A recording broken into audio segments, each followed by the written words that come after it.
I just came to the conclusion that the object of the game is not to win as much as you possibly can and then die. That this whole idea that we have to add another zero and that Milton Friedman had a point I think is ridiculous. That what we're here to do is to be generative and to create possibility, to leave things better than we found them, and to be missed if we're not doing what we do. Hello, everyone, and welcome to Crazy Good Turns, the podcast that celebrates and recognizes people who do amazing things for others. I'm your host, Frank Blake, and we have an amazing guest today. I am really excited about today's show. I want to start by sharing a quote that I use often, and the quote goes as follows: "All our successes are the same. All our failures are too. We succeed when we do something remarkable. We fail when we give up too soon. We succeed when we are the best in the world at what we do. We fail when we get distracted by tasks we don't have the guts to quit." Those words come from today's guest, Seth Godin. Seth redefined the world of marketing, creating a multi-billion-dollar industry in the process. And if you've spent even a little bit of time on the internet, you have probably heard of him. He is an entrepreneur, speaker, podcaster, and best-selling author of more than 20 books, including Linchpin, Purple Cow, Tribes, and my personal favorite, The Dip.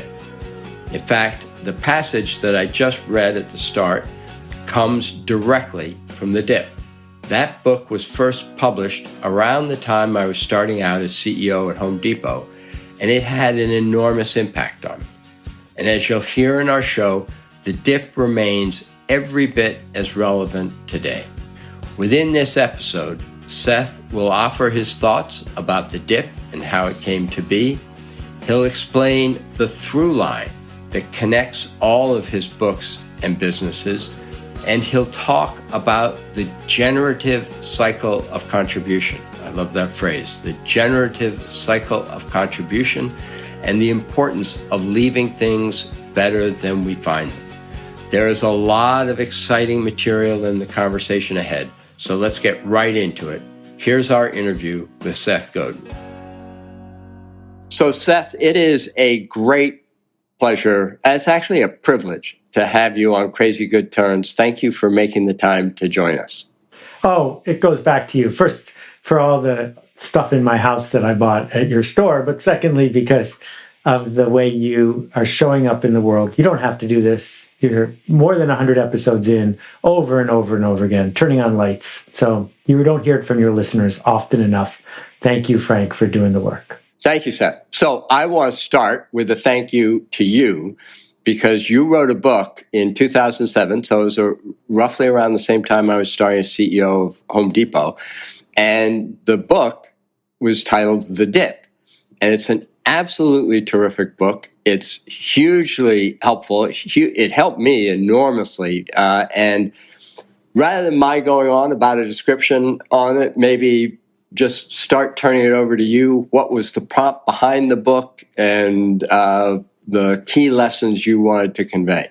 So I don't think many people listening to this still wear a tutu and take ballet lessons, or maybe even do karate, but you did when you were a kid. You quit those things, and you quit them with honor because it freed up time to do the thing you wanted to do next. And it turned out no one had ever written a book about quitting before. And it felt to me like talking about it, staring it straight in the face, and being clear that there are things we should quit and there are reasons we should persist, and we need to know the difference between the two. It unlocks our ability to stop hiding. It gives us the chance to be the contribution we want to be, because we get to say, I'm not a failure because I quit. I'm not a failure because I'm not listening to Vince Lombardi. I'm actually a success because I care enough about something else to go do it. And the flip side of that is, too often we sign up for projects that seem like we're going to get a lot of applause for them, but as soon as they get hard, we quit. And that's a mistake. That getting through the dip, getting through the hard part, gets you to the other side. And I think you demonstrated that as the CEO. before we got on air, I told Seth that I used a chart of his over and over when I would talk to folks at Home Depot and outside Home Depot. I'm sure the question I got is the same question I'm sure you got. Well, how do you know what you're supposed to quit and what you're supposed to continue on through? Right. So the book's really short, and I didn't answer that part on purpose because it turns out there isn't an obvious answer. That is the art of this thing. There is a shortcut, and the shortcut is, has anyone ever made it through this dip before?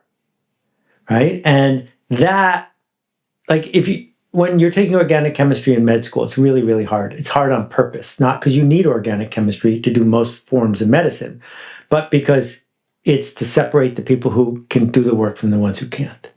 And you know that people get through it. And on the other side, there are doctors. So when the hard part shows up, we need to celebrate and say, this is the dip. Other people have been through it before. On the other hand, you are delusional if you think that you're going to be able to, assemble 100 NFTs and become a billionaire. That's never happened before. It's never going to happen. Maybe someone will be a pioneer and win that lottery, but it's not going to be you. So understanding that there's history here, I think, is the first step. It was important to me, but I love the quote in the book that successful people don't just ride out the dip, they lean into it. Would you explain that a little? So, if you run the marathon, people often stop at mile 20 and other people finish all 26 miles. What's the difference? Both people are tired, right? That no one finishes a marathon run well and isn't tired. The difference is when you get tired at mile 20, it either takes over or you figure out where to put the tired. And that act of saying, I'm supposed to be tired at mile 20. That means I did what I was supposed to do in this race. Thank you. Now I can finish, is different than simply suffering. And so if you go to the gym in March, when we're recording this, it's a lot emptier than it was in February. And that's because a lot of people who join gyms after the holidays do it for 3 or 4 weeks. Then it gets hard. And when it gets hard is when people quit. But that's exactly the moment when we need to not quit.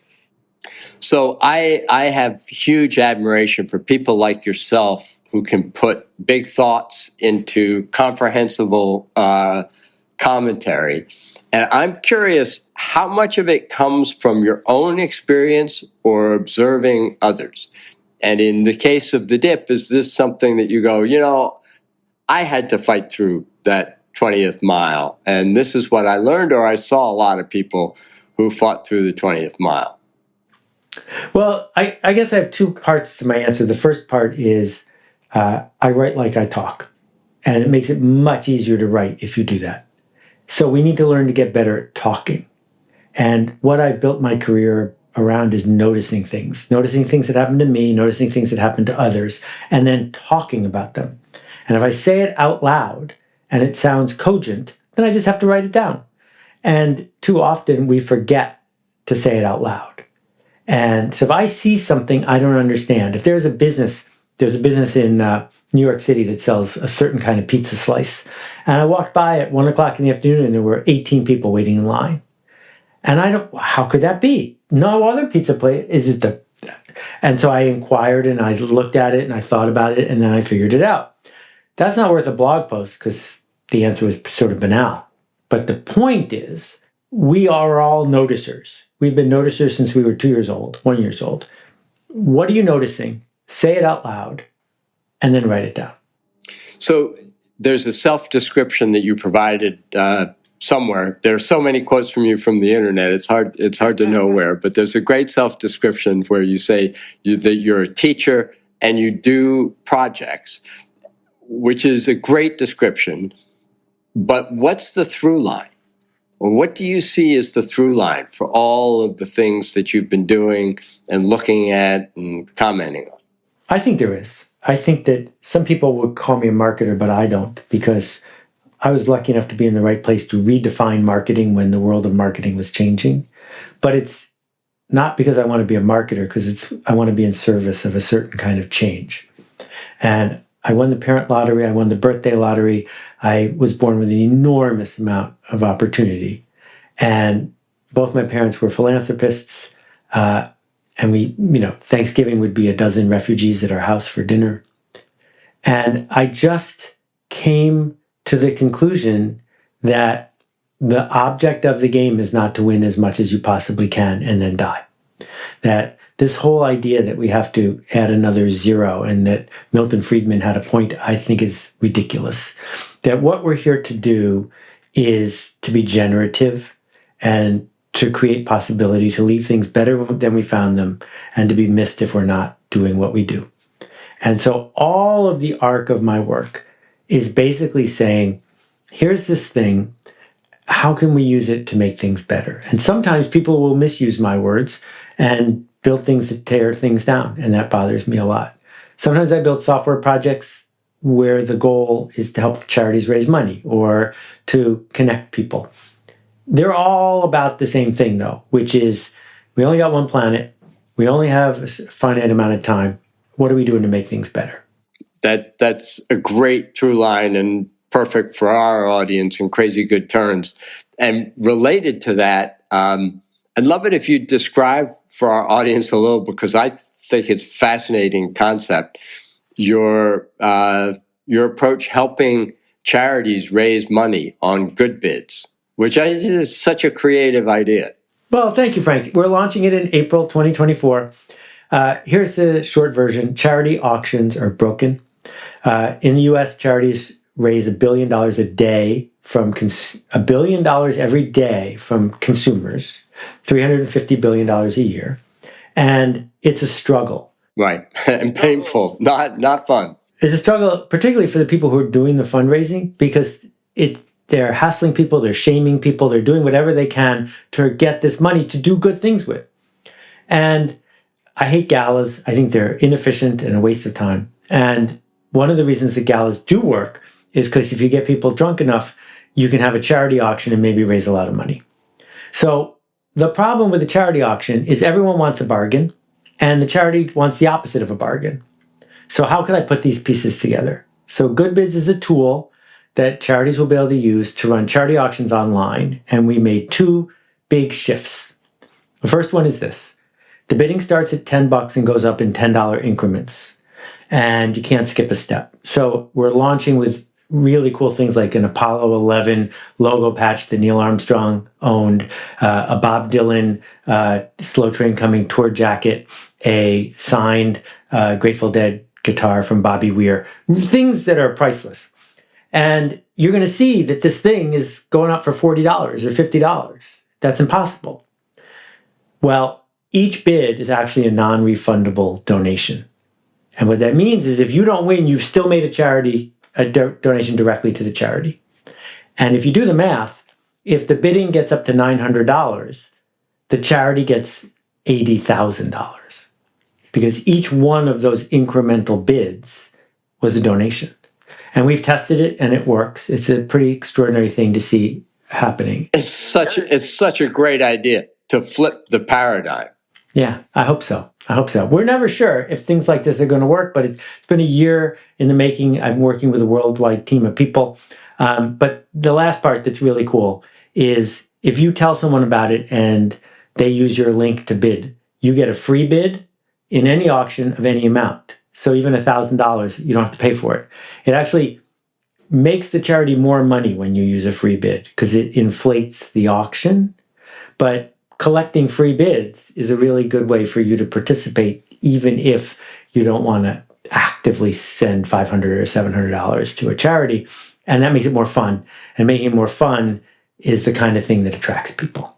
And how are you going to release this to the world? Well, so each charity has an incentive to tell their donors about it. So the early bids, I believe, will come from people who are already fans of the charity. Then people will start sharing their link to get free bids, and then the collectors will show up.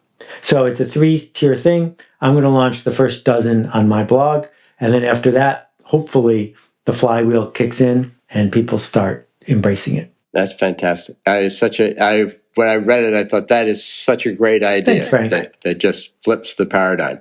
And I like it also because it ties to what I would say was another thing I learned from you. You have a great phrase about changing the system to change the outputs. And this feels like an example of that. Yeah, I mean, I'm doing a lot of thinking right now about systems. People don't really understand systems. If you think about the solar system, which we've all heard of, the sun doesn't touch the planets, but the planets rotate the way they rotate. That it turns out the invisible connections, in this case gravity, control things. No matter how much Earth wants to head toward Venus, it can't. It's in a system. And the healthcare system is a system. And the military industrial complex is a system. And your family is a system. And the place you work is a system. So if we can just change the little edges of systems about what we report, what we measure, what things are like around here, it can have a generative effect. So I'll give you an example, which I think keys into the arc of the show. In 1990, the summer camp where I grew up was about to go out of business. So I shut down my business, moved to Canada, and the granddaughter of the founder and I stepped in to run it, and it's still running strong all these years later. And I was 30 years old, and I knew I was going to have to manage 90 people, all of whom were between 18 and 23 years old, where I didn't have a lot of connection or authority because they were a generation different than me. And I showed up with a whole bunch of pink while you were out slips. And I got this idea from my late friend and teacher, Zig Ziglar. And each one I had printed on it, I like, and there was a blank, because.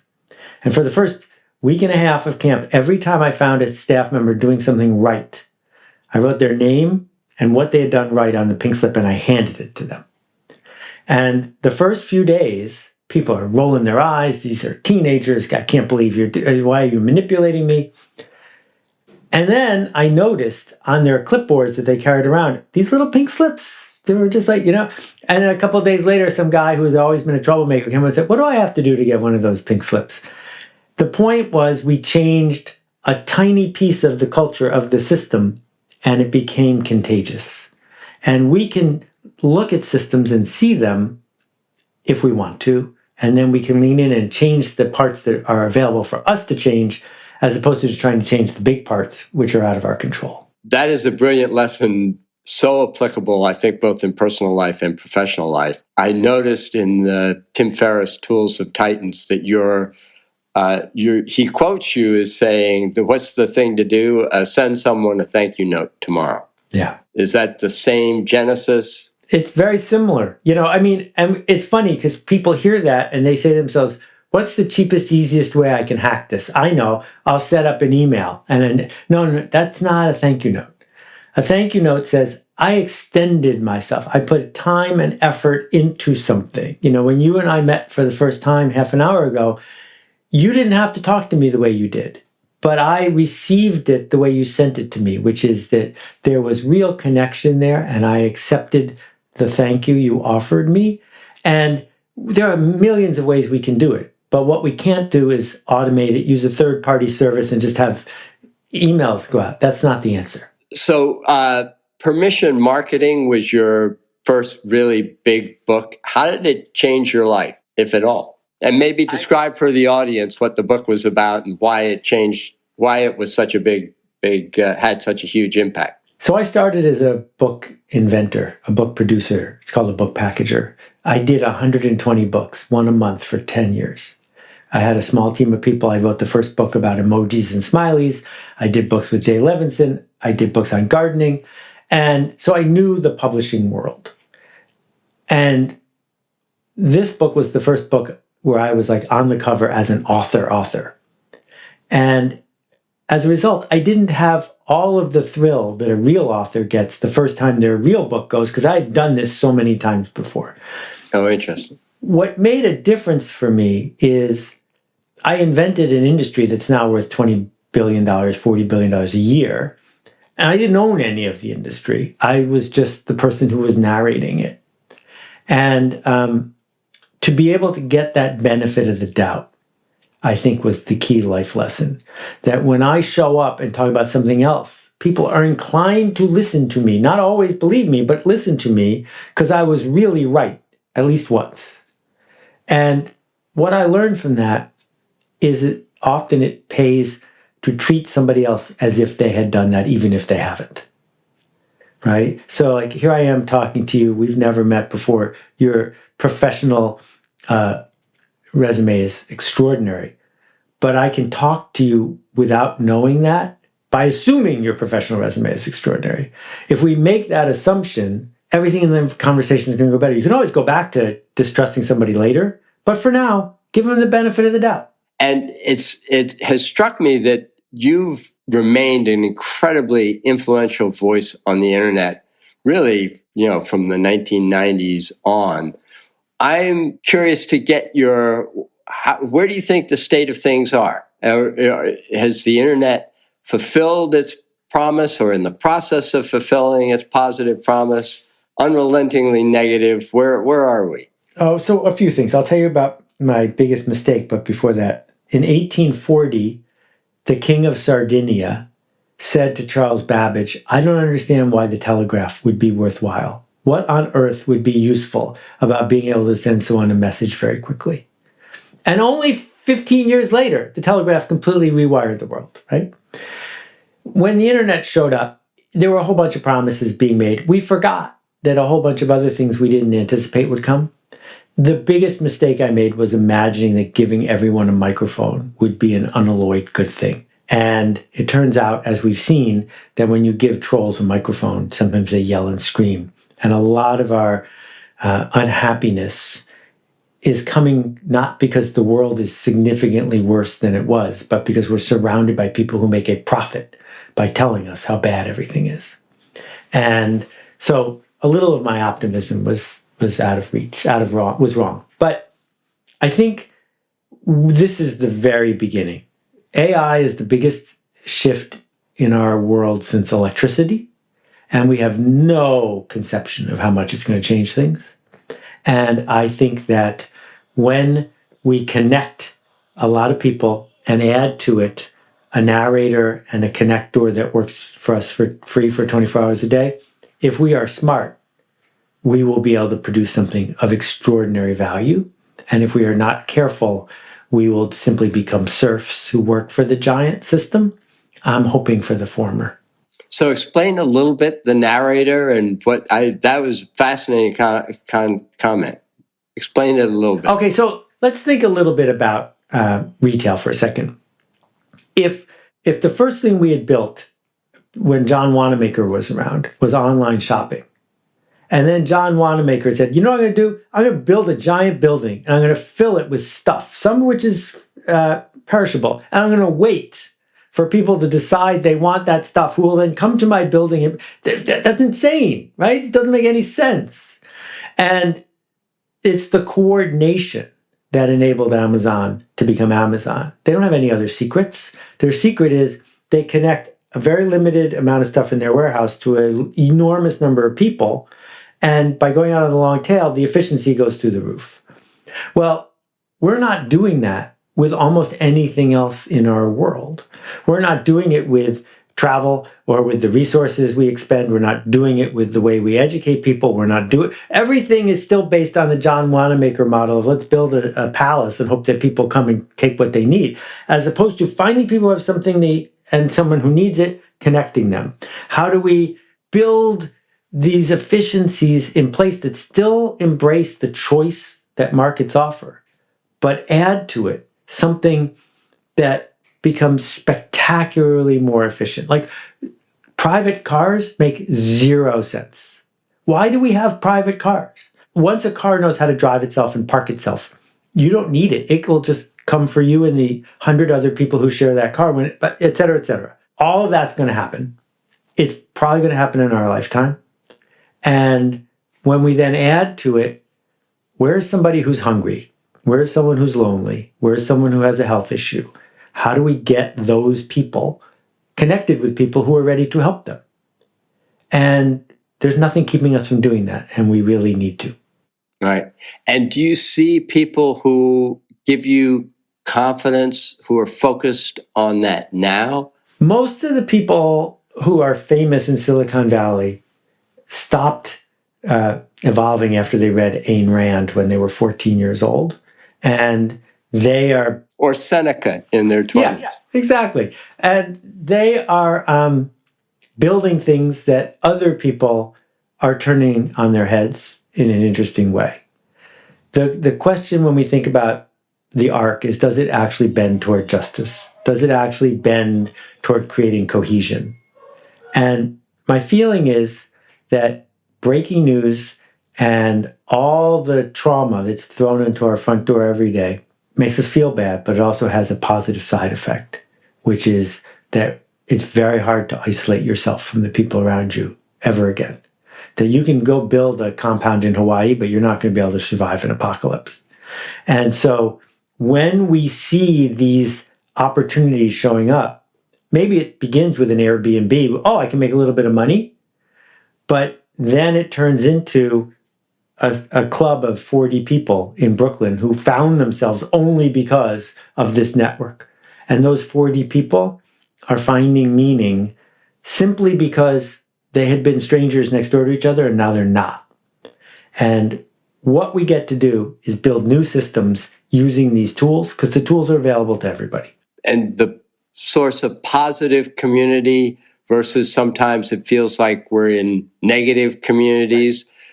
How will we start to bend that arc? Well, so to give you an example, I built a community called Purple.space, and there's 1,200 people in it. And since you and I started talking, a dozen of them have written something, and this happens 24 hours a day, back and forth, back and forth, back and forth. There's no trolling, there's no pitching, there's no selling. There's just mutual support.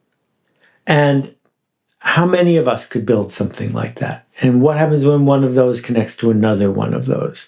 When we think about, it's so easy to hate those people over there and to love the people in your circle, but our circle can get bigger if we care. And, when I was coming up, if I didn't get super lucky, no one would have read any of my work because there were only 5 book editors in the world that could have said, we approve your book can come out. Now, anybody who's got a smartphone can publish their work. So the amplification of the good finders is possible. And one of the things that I get from your podcast is you're highlighting people who want to make things better. And what I'm saying is they have more microphones, more bullhorns, more tools than they used to. Yeah. No, I think I'm on the optimistic side with this as well. And I feel like one aspect of it is it never would have been possible for a number of people to listen to you, to just hear Seth talk and give your observations and wisdom about life. You just wouldn't have had that opportunity. It's really quite extraordinary. Yeah, and it's so easy for us to take it for granted the same way by 1860 everyone thought the telegraph was normal. Right. So who's obviously other than yourself, whose work or writings would you recommend our listeners pay attention to? I'll give you some unlikely answers and some likely ones. There's a woman named Patti Smith, who's one of my heroes. The singer Patti Smith? The singer Patti Smith. Her autobiography called Just Kids, the audiobook in particular, is heartbreakingly beautiful. And it will help you see that you can make art without having a giant audience. My friend Ben Zander and his late wife, Roz, wrote a book called The Art of Possibility. And I think that's one of the most important books I've ever read. It is about giving yourself an A, not taking yourself so seriously, and creating this generative cycle of contribution. For people who are, building a small business, my friend Nicole Walters, her book, which is her autobiography, came out last year. And she talks about her journey as someone who didn't win the lottery when it come to how she was raised and how she figured out how to build a community. And I think her community now has 50,000, 100,000 people in it who she is narrating for, who are building something. If you're more of an intellectual, Lewis Hyde wrote a fabulous book called The Gift. And Frank, if you haven't read it, I think you're really going to get a lot out of it. Excellent. All right. Hyde? Hyde. That's the kind of book that if it's the only book someone ever wrote, it would be enough. Wow. That is high praise. I love the phrase you used at the start of your response, which was the generative cycle of giving, which is really what this podcast is about. Can you give some explanation of that? Okay, so I am not opposed to offering a life preserver to someone who's drowning. And if you see someone who needs $5, I hope you will give it to them. But that's the endless emergency of poverty, because tomorrow someone else will need $5. That the endless emergency of poverty is, let's just dump a bag of rice and drive away. My friend Jacqueline Novogratz started the Acumen Fund. Acumen invests in entrepreneurs who build solutions for the poorest people on earth. So if you're in a little village in rural India and there's no electricity, which is about a third of the people who live in India, and someone sells you a solar lantern for the cost of 3 months worth of kerosene, now you have light at night for the next 5 years, as opposed to kerosene for the next 3 months. That light also lets you charge your cell phone, and having your cell phone connects you to the nearby village. So if you need a part for your tractor, you don't have to waste 3 days to go get, and then the cycle, and then the cycle, and then the cycle. So then when Water Health International shows up and says, we will give clean water to everyone in the village if we get 50 cents per person, it becomes generative because you can do it again and again and again. And Acumen, the last time I checked, had helped 150 million people who make $3 to $5 a day improve their lives. If they had just given people $1, that wouldn't have worked, right? And so we need systems. I think most of the systems need to come from centralized community government sort of things, but we need systems in every way to be able to help people up a ladder so that the emergency itself goes away. And that sort of generosity, seeing systems and investing time and money to fix them, I think pays bigger dividends than simply solving today's emergency. Yeah, well said. So I ask everybody who comes on our podcast, who is someone in your life who's done a crazy good turn for you at any point in your life? Just someone you say, boy, this person just did an amazingly kind thing for me. I don't want to be disingenuous. The list of people on any given day is dozens or hundreds long. But I'm going to start where I started today. I want to thank you. I really do. I think that the way you are approaching this stage of what you're doing in your career is moving to me. And you are spending so much time shining a light on other people. I just want to take a minute to say, I am going to remember our conversation because you showed up the way you did. Well, that's beyond kind, and it's made my day, month, year, and on. But I will press you still. Okay.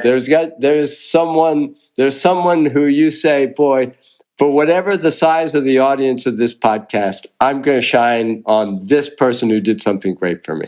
Okay. Well, 2 nights ago, I was driving on the Major Deegan Expressway in New York City, and I hit a hole that was probably 6 inches deep. And sounds like the Major Deegan. Not only got an instant flat tire, but wrecked the suspension of my car.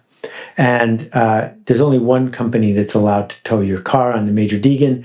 And first, the tow truck driver showed up with a smile. He could not have been nicer. And he said, I'm just supposed to dump you here, but would you like me to take you to a place that might be able to fix it? This is 10 o'clock on Sunday night in New York City in the Bronx. I said, that would be great. Thank you. He drives 2 more blocks, and I get to a little gas station that should be closed. It's 10 o'clock on Sunday night. These guys run out of the gas station with one of those jacks that they use at the Indy 500. They get my car picked up. They go, they pull the tire off. They run to the back. They come out. They say, we have the tire. How can you have this tire? Wait, the place is and in every single interaction, they could not have been kinder. And when we were done, they asked for a quarter of what I was prepared to pay. So I paid them what I was prepared to pay. But not one person in that interaction said, how do I take advantage of this moment? Not one person in that interaction said, I'll probably never see this guy again. How do I win? They said, my day will get better if I can help somebody else's day get better. And the fact that I know Miguel's name from the Tow truck is just because he gave me his card. But the guys at the gas station ran away before I could get their names. And it's these shifts in our posture away from the fighting and everything else that just fills me with optimism about what's possible. That's a wonderful, brilliant answer. Thank you. And thank Miguel and everyone in the gas station. I don't know, of all of so in the crazy good turn firmament, a crazy good turn on the Major Deacon and Sunday night with a flat tire ranks way up there because that story could have ended very, very differently. It's true. Yeah. Seth, this has been beyond a privilege. And usually I ask our guests, how do people follow you and learn more about you? I don't think that's necessary at all in this case, but I still would offer if there are things that you want to direct our listeners to. Oh, you're kind. If you go to seths.blog, there's 9,000 blog posts. They're all free. And if you go to goodbids.org in April, you'll be able to see what we're up to. That's fantastic. That's terrific. Well, thank you again. It's been a real honor and a privilege. Thanks, Frank. Keep making a ruckus. I hope you've enjoyed our conversation with Seth, and I'd like to thank him again for appearing on our show. In many ways, this entire episode was a way for me to say thank you for all the ways he helped me during my time at Home Depot, even though we'd never met. I encourage you to check out Seth's writing at seths.blog. That's SETHS.blog. And tune into his podcast, which is titled Akimbo, AKIMBO, Akimbo. To celebrate Seth's appearance on our show, we're giving away 50 copies of his book, the one we discussed throughout the episode, The Dip. I encourage you to sign up for your chance to win. Go to crazygoodturns.org/Seth. That's crazygoodturns.org/Seth. SETH. You'll find notes from today's show along with a link to our giveaway. As an extra special bonus, Seth has agreed to sign some of the copies we'll be giving away. You don't want to miss on that. Sign up for your chance at crazygoodturns.org/Seth. I thank you for listening to today's show. If you like what you've heard, please share this episode with friends. Please also support our show by subscribing on Apple Podcasts, Spotify, or the podcasting platform of your choice. And connect with us on the social network of your choice. You'll find us at Crazy Good Turns, all one word. As always, I want to thank the team that makes Crazy Good Turns possible. Our producers, Brian Sabin and Megan Hanlon, editing and mixing by Score, and Leslie Nunn for keeping this operation going forward. Lastly, I want to express my gratitude to you, our listeners, for being part of a community that celebrates people who do good things for others. Your giving of your time to listen to these interviews and acknowledge these good deeds is a crazy good turn of its own. Thank you.